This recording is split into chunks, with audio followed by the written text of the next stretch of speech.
Hello everyone, आज हम लोग class 10th science chapter 1 chemical reaction and equation को हम डिस्कस करेंगे। तो इसमें जो है मैंने एनसीईआरटी को टोटली फॉलो किया है और जिसमें जितने भी टॉपिक्स हैं उसको मैंने यहाँ पे इंक्लूड किया है। बेसिकली ये शॉर्ट नोट्स हैं, बट इससे आपके कॉन्सेप्ट्स क्लियर हो जाएंगे। एक बार इसको रिवाइज करने के बाद आप एनसीईआरटी को पढ़ सकते हैं, देख सकते हैं क्या क्या टॉपिक है। तो आइए स्टार्ट करते हैं। तो सबसे पहले हमारा टॉपिक है केमिकल रिएक्शन। केमिकल रिएक्शन क्या होता है? जब भी कोई केमिकली चेंज ऑकर होता है, मतलब कोई भी केमिकली चेंज होता है, तो उसको हम बोलते हैं कि वो केमिकल रिएक्शन यानी रिएक्शन हो रहा है केमिकली। ठीक है, जैसे कि चेंज इन स्टेट, किसी के स्टेट में चेंज होना, चेंज इन कलर, कोई कलर मान लीजिए कोई रेड है वो ब्लू में कन्वर्ट हो रहा है, तो ये क्या है? ये केमिकल रिएक्शन है। उसके बाद एवोल्यूशन ऑफ गैस, मतलब गैस का निकलना। जैसे कोई भी किसी चीज़ में हम कोई केमिकल प्रोडक्ट डाल रहे हैं जिससे कुछ गैस फॉर्म हो रही है, निकल रही है, तो उसको भी हम केमिकल रिएक्शन में इंक्लूड करेंगे। एंड चेंज इन टेम्परेचर, जैसे टेम्परेचर में बदलाव होना। आगे हम इसको डिस्कस करेंगे। सबसे पहले हम इसको देखते हैं कि मेजर टॉपिक्स क्या हैं।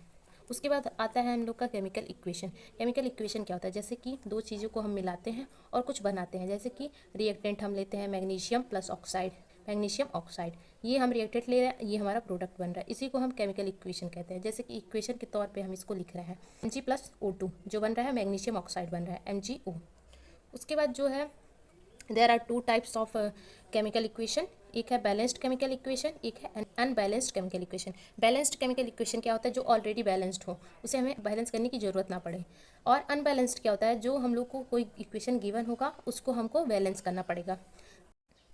तो आइए हम देखते हैं बैलेंस्ड केमिकल इक्वेशन, जो कि ऑलरेडी बैलेंस्ड है। जैसे कि हम कार्बन लेते हैं प्लस O2 लेते हैं, जो बनता है CO2।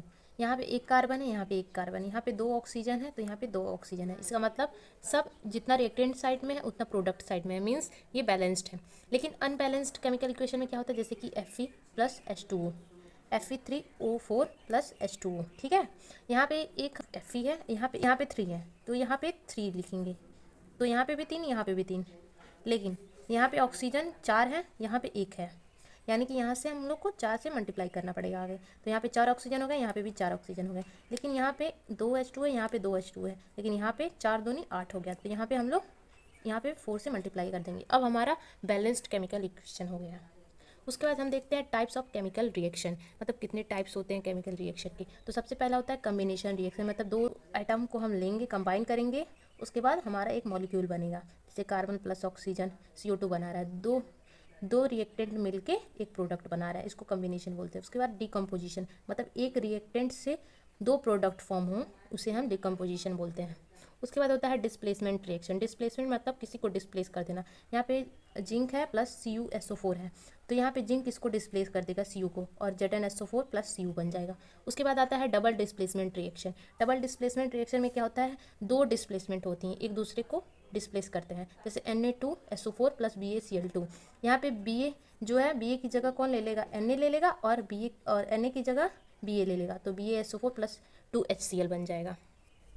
अब हम लोग हमारा नेक्स्ट टॉपिक देखेंगे, जिसका नाम है oxidation and reduction. Oxidation and reduction क्या होता है, इसके बारे में हम पढ़ेंगे। तो सबसे पहले हम देखते हैं if a substance gain oxygen, अगर कोई सब्सटेंस ऑक्सीजन को गेन करता है तो वो ऑक्सीडेशन होता है, यानी कि वो ऑक्सीजन को गेन करेगा और हाइड्रोजन को रिमूव करेगा, उसको हम ऑक्सीडेशन बोलते हैं। उसके बाद if a substance gain hydrogen, अगर कोई सब्सटेंस हाइड्रोजन को गेन करता है तो वो रिडक्शन होता है, और ऑक्सीजन को रिमूव करता है उसको हम रिडक्शन बोलते हैं। उसके बाद यहाँ पे एक रिएक्शन दिया हुआ है, जैसे CuO प्लस H2O, इसको हीट करेंगे तो Cu प्लस H2O।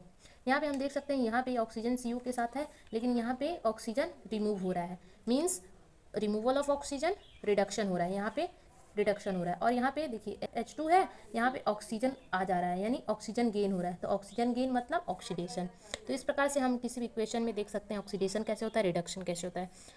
इसका इफेक्ट भी हमारे डेली लाइफ में होता है, जैसे कि corrosion means rusting of iron, इसको आप एनसीईआरटी में डिटेल में पढ़ सकते हैं। उसके बाद होता है rancidity, when fats and oils are oxidise they become rancid, मतलब कि जैसे कि कोई पैकेट का सामान है, जैसे कि आप मार्केट से लाते हैं और उसमें जो है कभी रेंसिड मतलब ऑक्सीडाइज हो जाता है, हवा लग जाता है, तो उसको हम रेंसिड बोलते हैं। Thank you.